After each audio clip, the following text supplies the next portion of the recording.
आपके अच्छे काम करने के बाद भी लोग अगर आप पर कीचड़ फेंकते तो आप क्या करते? उसके ऊपर पलटकर दोबारा कीचड़ फेंकते या फिर बिना कुछ बोले वहां से चुपचाप निकल जाते? आप क्या करते इसका जवाब आप कमेंट सेक्शन में बता सकते हैं। लेकिन सावित्रीबाई फुले क्या करती, ये मैं आज आपको बताती हूँ। Savitribai Phule, India's first female teacher, a mother of Indian feminism, Indian social reformer, educationalist and poet from Maharashtra.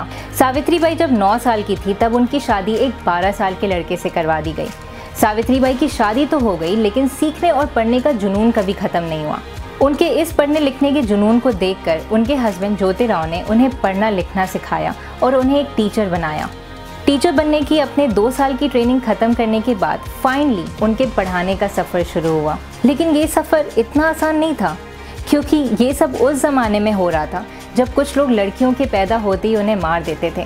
जो बच जाती थीं उन्हें कभी उनका अधिकार नहीं दिया गया, पढ़ने लिखने का मौका नहीं देते थे। बाल विवाह, सती प्रथा जैसी चीज़ों से औरतों को गुजरना पड़ता था। लेकिन सावित्रीबाई और उनके हस्बैंड का मानना था कि ये सारी चीज़ें शिक्षा के ज़रिए ख़त्म की जा सकती हैं, क्योंकि अगर लोग पढ़े लिखे होंगे तो उन्हें सही और गलत का समझ आएगा, लड़कियों को उन्हें उनके अधिकार पता चलेंगे।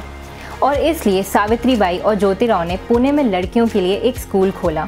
कुछ समय के बाद उन्होंने मांग और महर कास्ट, जिन्हें अनटचेबल्स माना जाता था, उनके लिए स्कूल खोला।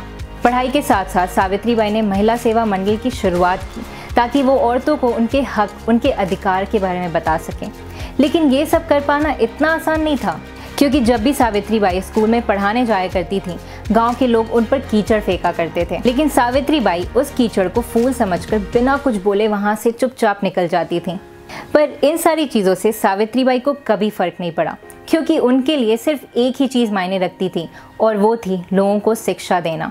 जब गांव के लोग अपनी बच्चियों को पढ़ने लिखने के लिए स्कूल भेजना बंद कर दिए, तब सावित्रीबाई ने बच्चों को स्कूल आने के लिए पैसे देने शुरू कर दिए। स्कूल में पेरेंट टीचर मीटिंग रख के वो बच्चों के पेरेंट्स को शिक्षा और शिक्षित होने की इम्पोर्टेंस बताया करती थी कि पेरेंट्स अपने बच्चों को रोज स्कूल भेजा करें। सिर्फ यही नहीं, गांव के लोग अनटचेबल्स को गांव का पानी छूने नहीं देते थे, क्योंकि उनके छूने से पानी गंदा हो जाएगा।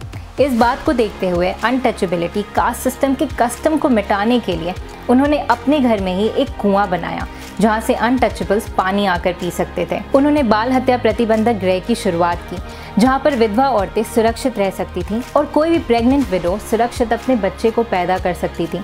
सावित्रीबाई अपनी पूरी जिंदगी सती प्रथा, बाल विवाह जैसी चीज़ों को ख़त्म करने के लिए लड़ती रहीं।